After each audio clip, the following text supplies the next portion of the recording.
नमस्कार साथियों, आज का टॉपिक है भारतीय मूर्तिकला की प्रमुख शैलियाँ और मंदिर स्थापत्य शैलियाँ। तो भारतीय मूर्तिकला की प्रमुख शैलियों में से पहला गंधार शैली है, दूसरा है मथुरा शैली, तीसरा है अयागपट्ट शैली। इसी तरह से मंदिर स्थापत्य शैली की भी 3 विधियाँ हैं। पहला है नागर शैली, दूसरा है द्रविड़ शैली और तीसरा है बेसर शैली। तो अंधार शैली यह मूर्तिकला की शैली है जिसमें यह विशुद्ध रूप से बौद्ध धर्म से संबंधित धार्मिक प्रस्तर मूर्तिकला शैली है। प्रस्तर मतलब होता है पत्थर, तो पत्थर की मूर्ति की कला से संबंधित है। इसका उदय इसका उदय कनिष्क प्रथम के समय में हुआ था तथा तक्षशिला, कपिसा, पुष्कलावती, बामियान बेग्राम आदि इसके प्रमुख केंद्र रहे हैं।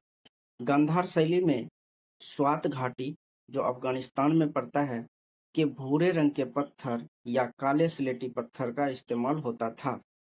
गांधार शैली के अंतर्गत बुद्ध की प्रतिमा या तो वो बैठे हुए या खड़े हुए दोनों मुद्राओं में मिलती है।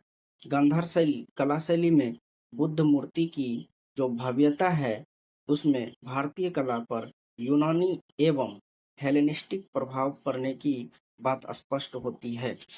मूर्तिकला की दूसरी विधि है मथुरा शैली।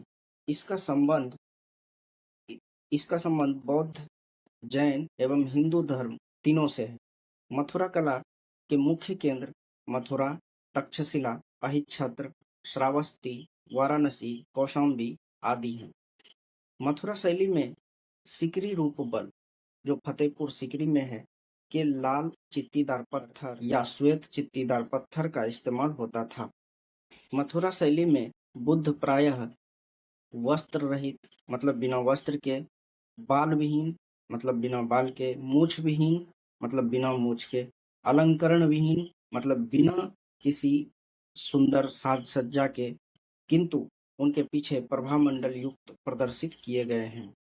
कला शैली की तीसरी और अंतिम विधि है अयागपट्ट शैली। मथुरा शैली के अंतर्गत जैन धर्म से संबंधित मूर्तियों को एक चौकोर पत्थर की पट्टी बनाया गया है जिसे अयागपट्ट कहते हैं। कंकाली टीला, जो मथुरा में है, के उत्खनन से सैकड़ों अयागपट्ट मूर्तियां मिली है जिसमें तीर्थंकरों का चित्रण है। समस्त तीर्थंकर प्रतिमाएं अजान बाहु हैं। अजान बाहु का मतलब होता है जिसके हाथ घुटने तक लंबे होते हैं। इसमें उनकी खुली छाती पर एक त्रिभुज और उस त्रिभुज में कमल के फूल अंकित हैं जिसे श्रीवत्स चिन्ह कहते हैं। ब्राह्मण हिंदू धर्म से संबंधित प्रतिमाएं सूर्य प्रतिमा, चतुर्भुज विष्णु प्रतिमा, मोरा लेख आदि की प्राप्ति कचहरी मैदान मथुरा में उत्खनन से प्राप्त हुई है। लोगों ने मूर्ति कला से संबंधित 3 विधियां देखी। अब आइए हम लोग मंदिर स्थापत्य शैली की विधियों को जानते हैं। तो मंदिर स्थापत्य शैलियों में 3 शैलियां हैं। पहला है नागर शैली, दूसरा है बेसर शैली तथा तीसरा है द्राविड़ शैली, जिनका विकास भारत में हुआ। तो पहला नगर शैली। नगर शब्द का अर्थ नगर है, जो सर्वप्रथम नगर में निर्माण होने के कारण इसे नागर शैली कहा जाता है। यह संरचनात्मक मंदिर स्थापत्य की एक शैली है जो हिमालय से लेकर विंध्य पर्वत तक के क्षेत्रों में प्रचलित थी।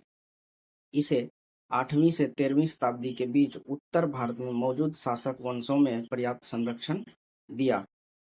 नागर शैली की पहचान। तो देखिए नागर शैली की क्या पहचान है। नागर शैली में मंदिर आधार से शिखर तक चतुष्कोणीय होते हैं, मतलब 4 कोनों वाले होते हैं। इसमें समतल छत से उठती हुई शिखर की प्रधानता पाई जाती है जिसे अनुप्रस्थिका एवं उत्थापन समन्वय भी कहा जाता है। ये मंदिर ऊंचाई में 8 भागों में बांटे गए हैं जिसके नाम इस प्रकार हैं। पहला सबसे नीचे मूल, जिसको आधार कहते हैं। उसके बाद गर्भगृह, जो नींव और दीवार के बीच का भाग होता है। उसके बाद जंघा आती है जिसे दीवार कहते हैं। उसके बाद कपोत होता है जिसे कॉर्निस कहते हैं। उसके बाद शिखर या गल होता है जिसे गर्दन कहते हैं। उसके बाद वर्तुलाकार, फिर आमलक और फिर कुंभ जिसे शूल सहित कलश कहते हैं। इस शैली में बने मंदिरों को उड़ीसा में कलिंग, गुजरात में लाट और हिमालयी क्षेत्र में पर्वतीय कहा जाता है। मंदिर स्थापत्य शैली की दूसरी शैली है द्राविड़ शैली। द्राविड़ शैली के मंदिर बहुमंजिला होते हैं।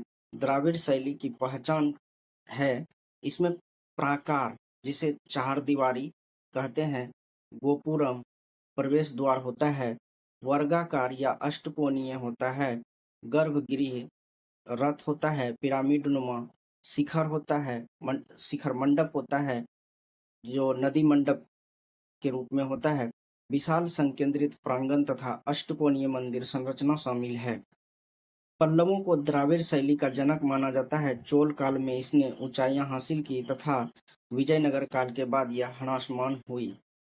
द्राविड़ शैली के उदाहरण हैं मीनाक्षी मंदिर जो मदुरई तमिलनाडु में पड़ता है, रंगनाथ मंदिर श्रीरंगपुरम तमिलनाडु में पड़ता है और रामेश्वर मंदिर ये भी तमिलनाडु में पड़ता है। तीसरा और अंतिम मंदिर स्थापत्य शैली है बेसर शैली। नागर और द्राविड़ शैलियों के मिश्रित रूप को बेसर शैली कहते हैं। इस शैली के मंदिर विंध्याचल पर्वत से लेकर कृष्णा नदी तक पाए जाते हैं। बेसर शैली को चालुक्य शैली भी कहते हैं। बेसर शैली के मंदिरों का आकार आधार से शिखर तक गोलाकार या अर्धगोलाकार होता है। तो आज के वीडियो में इतना ही। वीडियो आपको कैसा लगा कमेंट जरूर करें और अगर वीडियो अच्छा लगा हो तो चैनल को सब्सक्राइब करें। जय हिंद।